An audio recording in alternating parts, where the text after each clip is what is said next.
Psychology with শ্রেয়ায় সবাইকে জানাই অনেক স্বাগত। আমাদের আজকের অনলাইন ক্লাসের topic humanistic approach of psychology. আজকের ক্লাস শুরু করার আগে আমি কয়েকটা ইম্পর্টেন্ট কথা বলবো। আগের 7টা ক্লাসে স্কুল অফ সাইকোলজির বাকি টপিকগুলো আলোচনা করা হয়েছে। আজকে school of psychology last topic, humanistic school. যারা যারা 11, 12, গ্র্যাজুয়েশন কিংবা মাস্টার্সে সাইকোলজি নিয়ে পড়ছো, তারা কিন্তু এই টপিকগুলো রেগুলার ফলো করলে স্কুল অফ সাইকোলজি সম্পর্কে কনসেপ্টটা একদম ক্লিয়ার হয়ে যাবে। এছাড়াও যারা বিভিন্ন কম্পিটিটিভ এক্সামের জন্য পড়াশোনা করছো, সেখানে সাইকোলজির যে পার্টটা রয়েছে সেটার জন্যও কিন্তু স্কুল অফ সাইকোলজির বেস ক্লিয়ার থাকাটা খুব দরকার। কাজেই তারা সকলেই এটা ফলো করতে পারো। শুরু করি আজকের অনলাইন ক্লাস।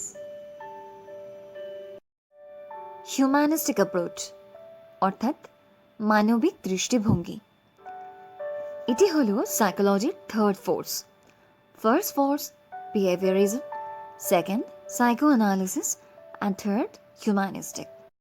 এই অ্যাপ্রোচে বলা হয়েছে একজন ব্যক্তির মধ্যে ক্ষমতা আছে তার জীবন, তার যাপন, আচার আচরণ এই সব কিছুকে নিয়ন্ত্রণ করার। অর্থাৎ প্রত্যেক ব্যক্তি সুযোগ পেলে তার সমস্ত সম্ভাবনার পরিপূর্ণ বিকাশ ঘটাতে চেষ্টা করে। এটাই হচ্ছে হিউম্যানিস্টিকের অন্যতম ইম্পর্ট্যান্ট একটা অ্যাপ্রোচ। অর্থাৎ অনেক সময় দেখা যায় অনেক মানুষের মধ্যে অনেক প্রতিভা থাকে, কিন্তু উপযুক্ত পরিবেশের অভাবে সে হয়তো সেটাকে ফ্রুটফুল করে উঠতে পারছে না। ব্যক্তির বিকাশ যখন কোনো রকমের বাহ্যিক বাধার সম্মুখীন হয়, তখনই বিকাশ ব্যাহত হয় এবং সেই সময় বিভিন্ন ধরনের অসঙ্গতি দেখা দিতে পারে। হিউম্যানিস্টিক অ্যাপ্রোচে স্বাধীন ইচ্ছা বা ফ্রি উইলের বিষয়টিকে অত্যন্ত গুরুত্ব দেওয়া হয়, যেখানে বিহেভিয়ারিজমে বলা হয়েছিল যে ব্যক্তির আচরণ নির্ধারিত হয় কিছুটা সুইচ অফ অন নির্দেশের দ্বারা, অর্থাৎ কোনো অভ্যন্তরীণ বা বাহ্যিক উপাদানের দ্বারা। কিন্তু হিউম্যানিস্টিক অ্যাপ্রোচ এই কথাটাকে স্বীকার করে না। তারা মনে করে একজন ব্যক্তির আচরণের কোনো নির্ধারক থাকে না সব ক্ষেত্রে, যদি সেই ব্যক্তির নিজেকে কন্ট্রোল করার ক্ষমতা থাকে। একজন ব্যক্তিকে সবসময় একটা হলিস্টিক অ্যাপ্রোচের মধ্যে দিয়ে পারসিভ করা উচিত। বাংলা ভাষায় একটা অত্যন্ত প্রচলিত কথা আছে, জন্মের পর সব শিশুই যেন একটা মাটির তাল, তাকে যেমন আকার দেওয়া হবে সে তেমন হবে। অর্থাৎ একজন মানুষের বেড়ে ওঠার ক্ষেত্রে, তার বৃদ্ধি বিকাশ ক্ষেত্রে কতটা মানবিক দৃষ্টিভঙ্গি কাজ করছে। Putting yourself in other person's shoes, অর্থাৎ নিজেকে অন্যের জায়গায় দাঁড় করিয়ে তার অবস্থাটা বোঝার চেষ্টা করো। ধরা যাক কোনো একজন ব্যক্তি কোনো মেন্টাল হেলথ প্রফেশনাল বা সাইকোলজিস্টের কাছে নিজের সমস্যা, নিজের দুঃখ কষ্ট কিংবা এমন একটা সিচুয়েশন যে সে বুঝতেই পারছে না তার কী হয়েছে, এইগুলো নিয়ে যখন সে আসছে একজন প্রফেশনালের কাছে, তখন সেই প্রফেশনাল বা মেন্টাল হেলথ প্রফেশনাল বা সেই সাইকোলজিস্টের দায়িত্ব হলো প্রথমেই সেই ব্যক্তির কথা শুনে তাকে জাজ না করা, জাজ না করে তার সমস্যা, তার দুঃখ কষ্টগুলোকে বোঝা মানবিক দৃষ্টিভঙ্গির মাধ্যমে, অর্থাৎ এমপ্যাথাইজ করা বা সহমর্মী হওয়া। এক্ষেত্রে অত্যন্ত ইম্পর্ট্যান্ট একটা কথা মনে রাখা দরকার, কখনোই একজন মেন্টাল হেলথ প্রফেশনালের আবেগ কিন্তু এখানে কাজ করে না, কারণ এটা তার পেশা। পেশাগতভাবে সে একজন ব্যক্তিকে এমপ্যাথাইজ করে, এটা তার কাজ। সে ব্যক্তির দুঃখে দুঃখী হয় না বা তার আনন্দে আনন্দিত হয় না, বিষয়টাকে নিউট্রালি দেখে, কোনো জাজ না করে। হিউম্যানিস্টিক অ্যাপ্রোচে যাদের কথা সব থেকে উল্লেখযোগ্য তারা হলেন কার্ল রজার্স এবং আব্রাহাম ম্যাসলো। প্রথমে আসি কার্ল রজার্সের কথায়। তিনি ছিলেন founder of the humanistic approach. তিনি একজন আমেরিকান সাইকোলজিস্ট ছিলেন। তাকে বলা হতো ফাদার অফ সাইকোথেরাপি, কারণ তিনি প্রথম ক্লায়েন্ট সেন্টার থেরাপি বা পার্সন সেন্টার থেরাপি, আবার এটাকে নন ডিরেক্টেড থেরাপিও বলা হয়, এই থেরাপির উদ্ভাবক ছিলেন। এই থেরাপির নামটা শুনেই বোধহয় কিছুটা বোঝা সম্ভব যে সম্পূর্ণভাবে গুরুত্ব দেওয়া হয়েছে ব্যক্তিকে। কার্ল রজার্স প্রথম বলেছিলেন যে চেম্বারে দেখাতে আসছে সে কিন্তু পেশেন্ট নয়। তিনি প্রথম ক্লায়েন্ট শব্দটা প্রয়োগ করেন তাদের ওপর, কারণ যিনি আসছেন তিনি কোনো রোগ নিয়ে আসেননি, বা তার যে রোগ ডায়াগনোস হয়েছে তারপর তিনি এসেছেন এমনটা নয়। কাজেই একটা মানুষ তার নিজের মধ্যে কোনো একটা সমস্যা বোধ করে বা আনকমফর্ট ফিল করে যখন আসছেন, তখন কিন্তু তিনি একজন ক্লায়েন্ট, পেশেন্ট নন। কার্ল রজার্সের মতে একজন মানুষকে প্রথমে আনকন্ডিশনালি অ্যাকসেপ্ট করতে হবে, অর্থাৎ শর্তহীনভাবে তাকে আগে গ্রহণ করতে হবে। একটা উদাহরণের সাহায্যে আনকন্ডিশনাল অ্যাকসেপ্টেন্স ব্যাপারটা আলোচনা করা যাক। ধরা যাক একটি বাচ্চাকে বলা হলো, তুমি যদি 80% মার্কস নিয়ে আসতে পারো তাহলে তোমাকে এই জায়গায় ঘুরতে নিয়ে যাওয়া হবে। যদি সে 80% মার্কস আনতে পারে তাহলে তাকে ঘুরতে নিয়ে যাওয়া হচ্ছে, কিন্তু দেখা গেল যে সে আনতে পারলো না। তো সেক্ষেত্রে তাকে বলা হলো যে না, তোমাকে তো এটা বলাই হয়েছিল, যেহেতু তুমি আনতে পারলে না 80%-এর ওপর, তাই তোমাকে ঘুরতে নিয়ে যাওয়া হবে না। অর্থাৎ কোথাও কিন্তু তাকে একটা কিছু দেওয়া হবে শুধুমাত্র শর্তের ওপর ভিত্তি করে। অর্থাৎ কোথাও যেন ভালোবাসাটা শর্তের ওপর ভিত্তি করে হয়ে যাচ্ছে বাচ্চাটার কাছে। তার মনে হচ্ছে আমি যদি এই কাজটা করি তাহলে আমি ভালো, তবে ওরা আমাকে অ্যাকসেপ্ট করবে, তবে আমাকে ঘুরতে নিয়ে যাবে। কিন্তু যদি করতে না পারি তাহলে আমাকে অ্যাকসেপ্ট করা হচ্ছে না। এটা কিন্তু একটা বাচ্চার ক্ষেত্রে সম্পূর্ণরূপে একটা ত্রুটিপূর্ণ প্যারেন্টিং স্টাইল। সো অনেক প্যারেন্টরাই এটা করে থাকেন। যদি শুধরে ফেলেন খুব ভালো হয়, আপনার বাচ্চার ভবিষ্যৎটাই ভালো হবে। যে বাচ্চাটা ছোটোবেলা থেকে জেনে আসছে যে আমি যদি এই কাজটা করি তাহলে আমাকে এটা দেওয়া হবে, যদি ওই কাজটা করি তাহলে আমাকে ভালোবাসবে, যদি এই কাজটা করি তাহলে আমাকে নিয়ে যাবে কোথাও ঘুরতে, তো এই ভাবনা চিন্তাটা তাদের শৈশবকে তো ক্ষতি করছেই, প্লাস তাদের যে থট প্রসেস তৈরি হচ্ছে ভবিষ্যতে তারাও কিন্তু এই বিষয়টাই অ্যাপ্লাই করবে। কাজেই বিকাশটা খুব ইম্পর্ট্যান্ট। সুতরাং সাইকোলজিস্ট যদি প্রথমে একজন ক্লায়েন্টকে আনকন্ডিশনালি অ্যাকসেপ্ট না করে তাহলে তার সাথে র্যাপো এস্টাবলিশ হবে না, এবং র্যাপো এস্টাবলিশ না হলে ক্লায়েন্ট কিন্তু নিজেকে ওপেন আপ করবে না। ফলে প্রবলেমগুলোতে আলোকপাত করা যাবে না, ক্লায়েন্টকে তার প্রবলেমগুলো আইডেন্টিফাই করানো যাবে না। আর যদি সেটাই না করা যায় তাহলে সেই প্রবলেম থেকে বেরিয়ে আসার যে রাস্তা, সেই রাস্তাগুলো যে আসলে এক্সিস্ট করে সেটা কিন্তু বোঝানো একটু সমস্যা হয়ে যাবে, সমস্যাজনক হতে পারে।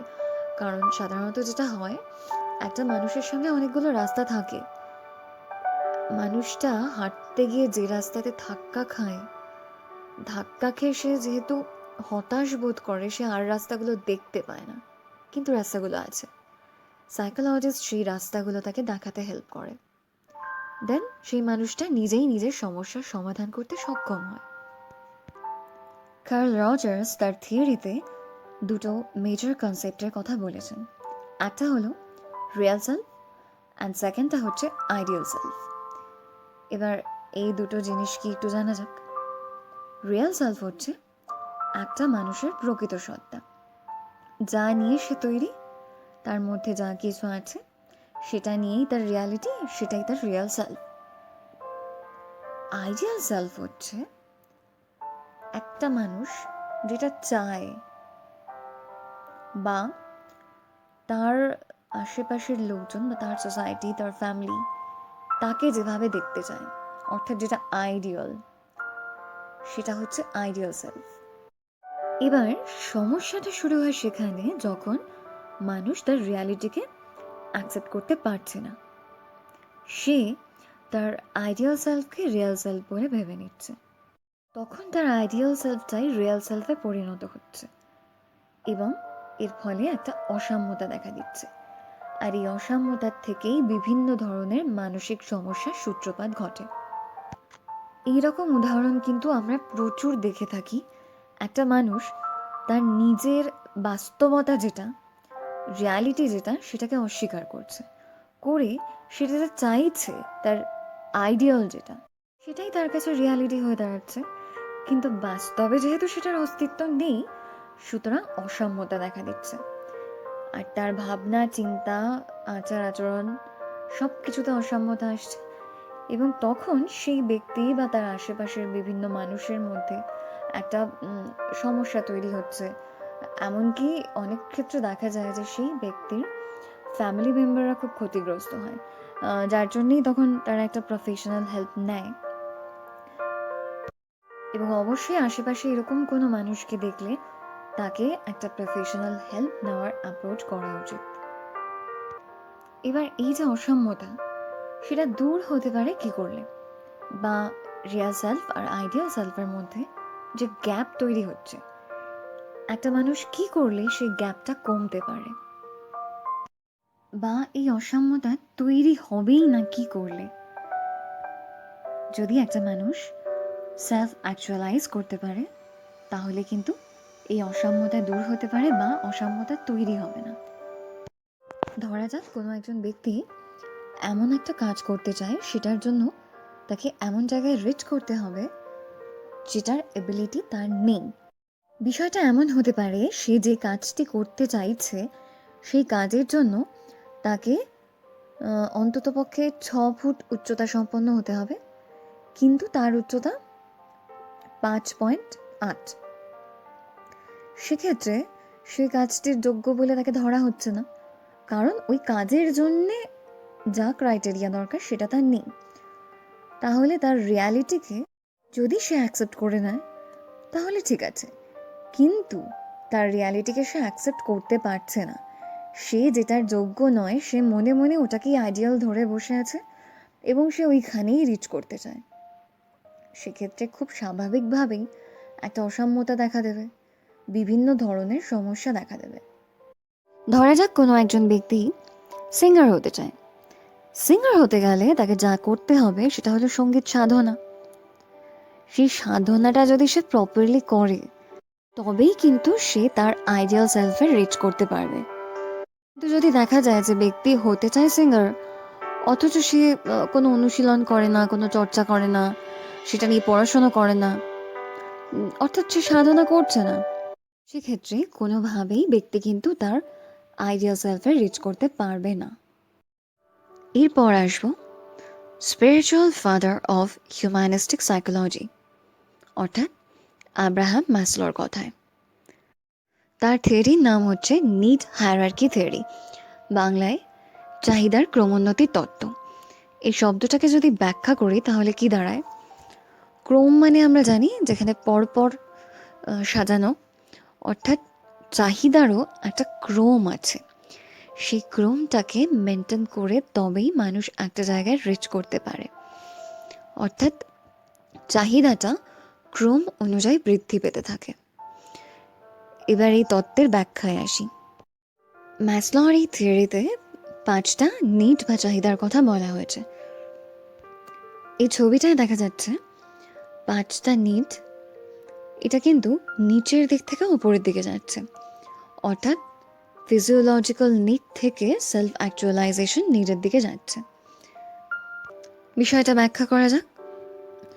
ফিজিওলজিক্যাল নিড এর অর্থ হলো আমাদের খুব স্বাভাবিকভাবেই যে ক্ষুধা, তৃষ্ণা এবং নিদ্রার চাহিদা, সেইগুলোকেই বোঝানো হয়েছে।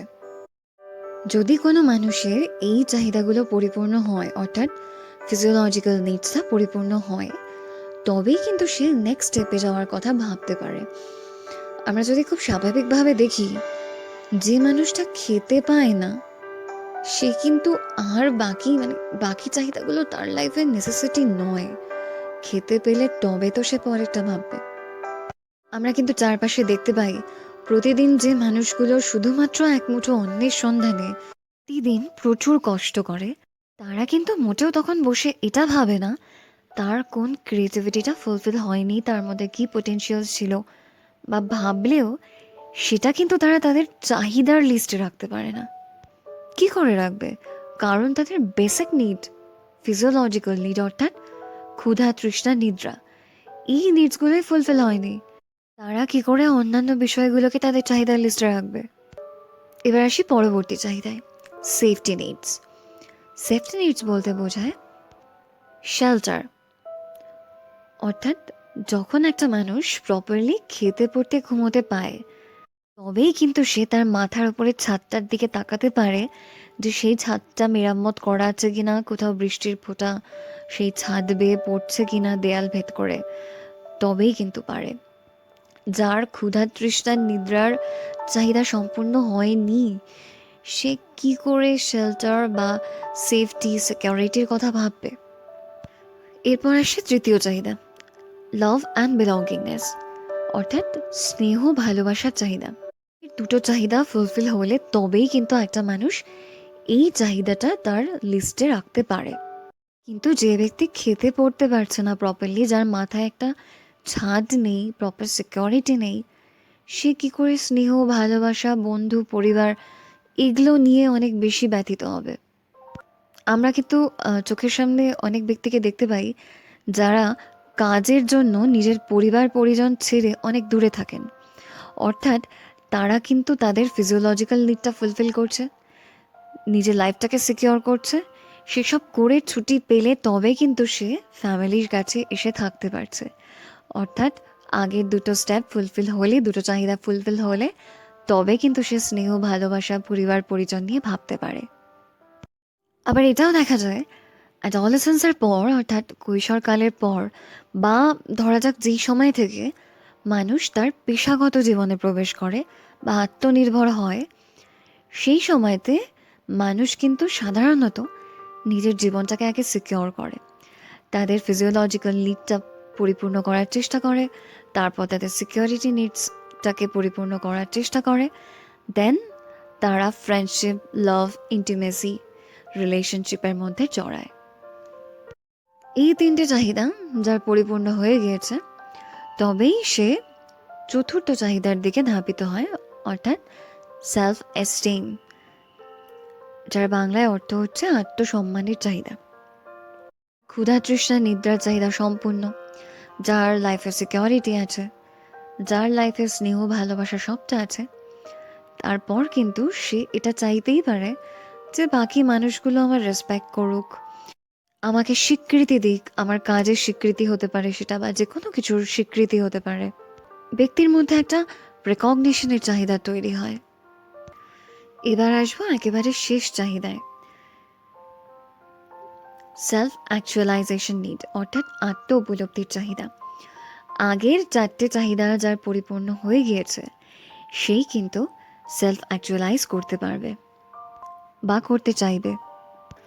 ব্যক্তি যখন সেলফ ডিজায়ার, পোটেনশিয়ালস এগুলোকে ফুলফিল করতে পারে, প্রপারলি কাজে লাগাতে পারে, তবেই কিন্তু সে আত্ম উপলব্ধি করতে পারে, অর্থাৎ সেলফ অ্যাকচুয়ালাইজ করতে পারে।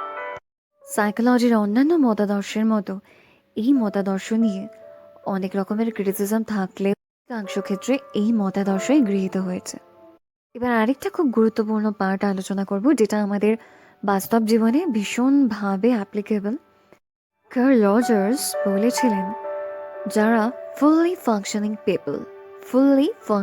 পিপল তারা সেলফ অ্যাকচুয়ালাইজ করতে পারে এবং তারা নিজেদের জীবনের অসাম্যতাগুলোকে দূর করে নিজের জীবনটাকে স্মুথলি চালাতে পারে। সেই ফুললি ফাংশনিং পিপল বলতে কি বোঝায়, তারা কারা? যে সকল ব্যক্তি নিজের রিয়ালিটিকে স্বীকার করার ক্ষমতা রাখে এবং নিজের রিয়ালিটিকে অ্যাকসেপ্ট করে নিয়ে পোটেনশিয়ালকে কাজে লাগায়, তারা হলো ফুললি ফাংশনিং পিপল। এবং এই সকল ব্যক্তি কখনো অন্যের সঙ্গে নিজের জীবনযাপনকে তুলনা করে না, এবং এই সকল ব্যক্তি নিজের ইচ্ছা অনিচ্ছা অনুভূতি ভাবনা সব কিছুকে নিয়ন্ত্রণ করার ক্ষমতা রাখে, যারা অন্যের জন্য হার্মফুল নয়, যাদের কারণে অন্য ব্যক্তিদের লাইফ হ্যাম্পার হয় না, এবং যারা নিজের পোটেনশিয়ালকে কাজে লাগিয়ে নিজের গোল ওরিয়েন্টেড বিহেভিয়ার করে সেলফ অ্যাকচুয়ালাইজ করতে সক্ষম হয়। পরে ফুললি ফাংশনিং পিপল নিয়ে একটা দীর্ঘ আলোচনা করব। এবার গোটা বিষয়টাকে সারসংক্ষেপ করা যাক। হিউম্যানিস্টিক স্কুল বা মানবিক দৃষ্টিভঙ্গির মূল কথা হলো ব্যক্তি, অর্থাৎ মানবতা। এখানে ব্যক্তিকে কোনো রকমের সুইচ অফ অন নির্দেশের দ্বারা পরিচালিত করা হয় না। ব্যক্তির আচার আচরণের কোনো নির্ধারক হয় না বলে তারা মনে করেন। হিউম্যানিস্টিক অ্যাপ্রোচের ক্ষেত্রে যাদের নাম ভীষণভাবে উল্লেখযোগ্য তাদের মধ্যে প্রথম হলেন কার্ল রজার্স, যিনি হিউম্যানিস্টিক অ্যাপ্রোচের ফাউন্ডার। তিনি একজন আমেরিকান সাইকোলজিস্ট এবং তাকে ফাদার অফ সাইকোথেরাপি বলা হয়। তার থেরাপির নাম হলো ক্লায়েন্ট সেন্টার্ড বা পার্সন সেন্টার্ড বা নন ডিরেক্টিভ থেরাপি। তিনি বলেন, যখন একজন মেন্টাল হেলথ প্রফেশনালের কাছে কোনো ব্যক্তি আসছে, সে কিন্তু পেশেন্ট নয়, কারণ তার রোগ ডায়াগনোজ হয়নি, সে ক্লায়েন্ট। এবং তখন থেকেই ক্লায়েন্ট শব্দটা ব্যবহৃত হয়, কারণ একজন মানুষ শুধুমাত্র অস্বস্তি বোধ করেও সাইকোলজিস্টের কাছে যেতে পারে জানতে তার সমস্যাটা, বা সে হয়তো সমস্যাটাই বুঝতে পারছে না। তো এই মতো অবস্থায় কখনোই সে পেশেন্ট হতে পারে না। কার্ল রজার্স এই বক্তব্যই রেখেছেন এবং তিনি বলেছিলেন, সবসময় কোনো ব্যক্তিকে প্রথমে আনকন্ডিশনালি অ্যাকসেপ্ট করো, আদারওয়াইজ সে ওপেন আপ করবে না বা তার সাথে র্যাপো এস্টাবলিশ হবে না। যতক্ষণ না র্যাপো এস্টাবলিশ হচ্ছে, তার সমস্যার গভীরে প্রবেশ করা সম্ভব হবে না বা সমস্যার কারণগুলো জানা সম্ভব হবে না। সেই জন্য সবসময় ব্যক্তিকে আগে আনকন্ডিশনালি অ্যাকসেপ্ট করো বা তার প্রতি এম্প্যাথাইজ হও, সহমর্মী হও। এবং তিনি আরও বলেছেন যে যে সকল ব্যক্তি অন্যকে হ্যাম্পার না করে নিজের রিয়ালিটিকে বুঝে নিয়ে বা সেটাকে স্বীকার করে নিজের ডিজায়ার, নিজের পোটেনশিয়ালকে অ্যাকচুয়ালাইজ করতে পারে, তারাই হলো ফুললি ফাংশনিং পিপল। কার্ল রজার্সের দুটো মেজর কনসেপ্ট হচ্ছে real self and ideal self. Real self মানে একজন ব্যক্তির রিয়ালিটি, এবং আইডিয়াল সেলফ মানে সে যেটা চাইছে, অর্থাৎ যেটা তার রিয়ালিটি নয়, যেটা তার কাছে আইডিয়াল। এই দুটোর মধ্যে যত বেশি গ্যাপ থাকবে, তত অসাম্যতা দেখা দেবে এবং ব্যক্তি মানসিক দিক থেকে ক্ষতিগ্রস্ত হতে পারে। কাজেই রিয়ালিটিকে অ্যাকসেপ্ট করতে পারলে তবেই সে তার রিয়েল সেলফকে অ্যাকসেপ্ট করতে পারবে, এবং রিয়েল সেলফ আর আইডিয়াল সেলফের মধ্যে গ্যাপ তখনই কম হবে যদি ব্যক্তি আইডিয়াল সেলফকে অ্যাচিভ করবার মতো নিজেকে এবেল করতে পারে। নেক্সট আসবো আব্রাহাম ম্যাসলোর কথায়, যাকে spiritual father of humanistic psychology বলা হয়। তার থিওরির নাম হলো নিড হায়ারার্কি থিওরি। এই থিওরিতে তিনি 5টি নিডের কথা বলেছেন। সেই 5টি নিডের প্রথমটি হলো ফিজিওলজিক্যাল নিড এবং শেষ হচ্ছে সেলফ অ্যাকচুয়ালাইজেশন। ফিজিওলজিক্যাল নিড হচ্ছে প্রথম, এবং এই নিডটা ফুলফিল না হলে ব্যক্তির জীবনে পরবর্তী চাহিদা অর্থাৎ সেফটি নিডস তৈরি হয় না। আর ফিজিওলজিক্যাল নিডস এবং সেফটি নিডস পরিপূর্ণ হলে তবেই ব্যক্তির মধ্যে লাভ অ্যান্ড বিলঙ্গিংনেস নিডটা তৈরি হয়। আর এই 3টে চাহিদা যার পরিপূর্ণ হয়েছে, একমাত্র সেই সেলফ এস্টিম আশা করবে, অর্থাৎ আত্মসম্মানের চাহিদা। আর এই 4টে চাহিদা যার পরিপূর্ণ হয়েছে, সেই একমাত্র সেলফ অ্যাকচুয়ালাইজ করতে পারবে।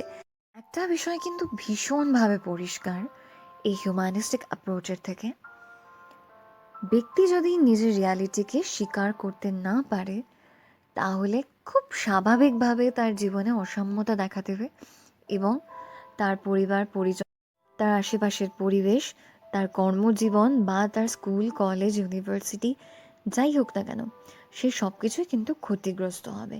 যে ব্যক্তি নিজের রিয়ালিটিকে অ্যাকসেপ্ট করতে পারে, সেই কিন্তু কোথাও গিয়ে নিজের আইডিয়াল জায়গাটা বুঝতে সক্ষম হয় এবং তার রিয়েল সেলফ আর আইডিয়াল সেলফের মধ্যে পার্থক্যটা অনেকটা কমে যায়, গ্যাপটা অনেক কমে আসে, এবং সেই হয়ে ওঠে ফুললি ফাংশনিং পিপল। কেমন লাগলো আজকের অনলাইন ক্লাস নিচের কমেন্ট বক্সে কমেন্ট করে জানাতে ভুলো না। ভালো লাগলে একটা লাইক দিও, সঙ্গে থাকার জন্য সাবস্ক্রাইব করে বেল আইকনটা প্রেস করে দাও, শেয়ার করে দিও আরও অনেকের মধ্যে। যারা যারা ক্লাস 11, 12, গ্র্যাজুয়েশন অ্যান্ড মাস্টার্সে সাইকোলজি নিয়ে পড়াশোনা করছো, তারা যদি আমার প্রাইভেট টিউশন ব্যাচে জয়েন করতে চাও, তাহলে ডেসক্রিপশন বক্সে যে লিঙ্ক রয়েছে, সেই লিঙ্কে গিয়ে মফিউস একাডেমির লিঙ্কে ক্লিক করে নিজের ডিটেল দিয়ে আমাকে মেসেজ করতে পারো। সকলকে জানাই শুভ দীপাবলি, অনেক অনেক শুভেচ্ছা। সাবধানতা অবলম্বন করে অনেক অনেক আনন্দ করো, ভালো থেকো। খুব তাড়াতাড়ি আসি নেক্সট ক্লাস নিয়ে।